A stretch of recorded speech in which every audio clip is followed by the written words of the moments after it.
Hey, how you doing? Daniel Ruiz Tyson with another writer's life. Don't worry about the light dusting of talc there. I'm going to talk to you briefly about football kit, specifically a football kit, my first ever football kit. I suppose, like most kids, or like a lot of kids, I got into football at the age of 3 or 4, and I think that football kits, the colours, the designs were a big part of that. I was growing up at a time when replica kits were becoming a big thing. Admiral, the kit manufacturer from Leicester, there was a brilliant documentary a couple of years ago on them. They were creating big waves here in the UK with their first kits. I think Adidas were coming onto the market as well with some early classic football strips like the Nottingham Forest strip from their great Brian Clough years of the 77 to 80 period. So that was a big thing for me, and used to watch the big match on a Sunday. I was too young for match of the day, and we had a black and white TV for many years, so I didn't really get to appreciate the colours fully or at all until the colour TV came. So I don't know how I got into football before that really, but I know that my older cousin, who was a hero to all of us, he was 5 6 years older, 5 6 years older than us, and remains a big Liverpool fan to this day. And it was a case of just doing everything that he did. And I had no idea where Liverpool was. I was 4 years old. I didn't know whether it was in London or in a place called Liverpool. And to this day, I remain a Liverpool fan. Yes, I'd rather have supported a London club, but I just that was it. The love for Liverpool was too deep, too quick for me to do anything about it. And football kits were the big thing.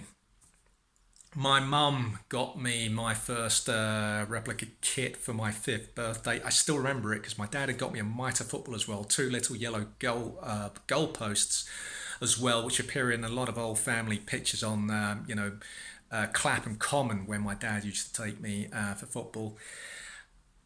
After the Liverpool kit, I remember getting an England kit, the first Admiral kit. It's the Admiral kit that I think Brian Clough said it made the England team look like clowns. I liked it, but it was as itchy as hell. I don't know whether these kits were made of polyester, but they were really uncomfortable to wear. The shorts weren't great. If it rained, the shorts would get really heavy. But they were great kits to look at. I think after that, I've mentioned a few weeks ago that I think I had a period in 1980 where my obsession with Glenn Hoddle, the archetypal playmaker with the shirt outside the shorts and playing the ball off either foot, was so intense that my mum got me a Spurs kit. And again, that was an Admiral kit. It was polyester, again, itchy as hell. The point being, I had these kits. Obviously, I was a Liverpool fan. That was the kit I wanted. That was the kit I loved. But as I got a bit older, I began to realise that not only did my Liverpool kit look different to the Liverpool kit that the team wore with the yellow badge, the yellow liverbird, it also looked different to the Liverpool replica kit that my older cousin wore with the yellow liverbird. I didn't understand it. My kit, by the way, had I was one of those full kit wankers until a relatively late age. I had a number 8 on the back for Jimmy Case, who was my favourite Liverpool player before Kenny Dalglish turned up. And I think I was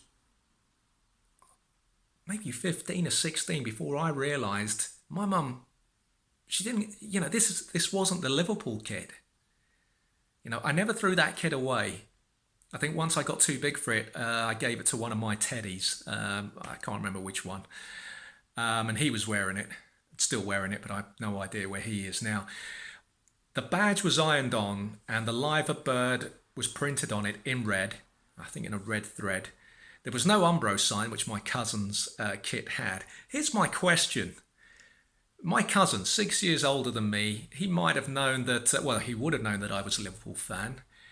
He was close to my aunt growing up close to my mum growing up because, for 5 6 years he was the only kid around until the rest of us turned up. Now, I don't know if he was involved in the purchase or if he could have helped with the purchase and steered my mum in the right direction, but at some point he would have realised that is not the Liverpool kit. What's my aunt doing? What is she getting him? And it's just something that, as I've gotten older, it's kind of marred the experience of getting my first kit. You know, it was as bad as one of those pirate kits that you kind of hear about being sold in Asia. You see Man U kits, Liverpool kits, whatever, Arsenal kits, and then there's something quite not quite right with the design, and that was pretty much what my Liverpool kit looked like. And I think my mum had bought it in Frank Johnson, but I think what she'd got was just, well, she'd basically just got a red football top with, it had the white collar, so that might have thrown her, but the iron-on badge, no Umbro logo. The shorts as well weren't the Liverpool shorts. The socks were red socks. I think the Liverpool socks back in those days was just plain red. I don't think there was any live a bird or Umbro sign on them. So the socks were right. So basically, I think I had the socks. The rest of the kit, I don't know. So I just feel that my cousin, who was approaching 11 at the time, might have been able to step in, was of the age to step in, to say, no, leave this to me. You're going to buy the wrong kit. You're going to buy the wrong kit for Danny. That's not the Liverpool kit. Disappointing. Maybe the first big disappointment of my life.